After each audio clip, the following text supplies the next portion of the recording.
Lei è stato in Francia? Io sono stato in Francia, amico nostro telespettatore, Sì. con mio cugino Alfio per lavoro, che poi abbiamo lavorato più di 2 mesi. Sì. E mio cugino Alfio, lei non so, vabbè, se è in Francia lo sape, Che che fanno i panini, che noi facciamo i mafardi e i mafardini. Sì. I da fanno sull'uno lunghi tante. Verissimo, verissimo. Lunghi tante, di Sì. terra fino a Sì, qua. sì. Baguette, baguette. Baguette. Che sta dicendo? Racconti.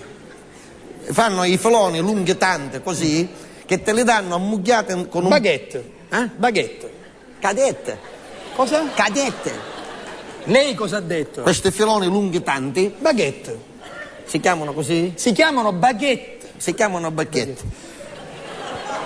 Mio cugino Alfio, che per appetito non scherza, appena si pregava, appena ci mi dia un pane, che ce ne sono un po' tanto, si pregava con una nicchia di carta al centro a dire bestia che è, cose come quello cammina e fuma, avere sempre in mano libere. Sì. Piglia su mise su tascida. La baguette. Di estate. Cioè, guardi, non ci voglio neanche La pensare. carta squagliavo prima che ce la stava portando, già la carta squagliavo. Sì.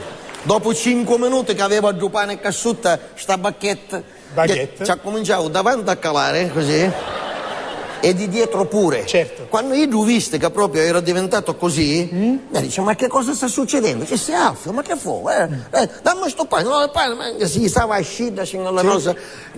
Manco si stava a scida, che stai deducendo palummi, c'ero, che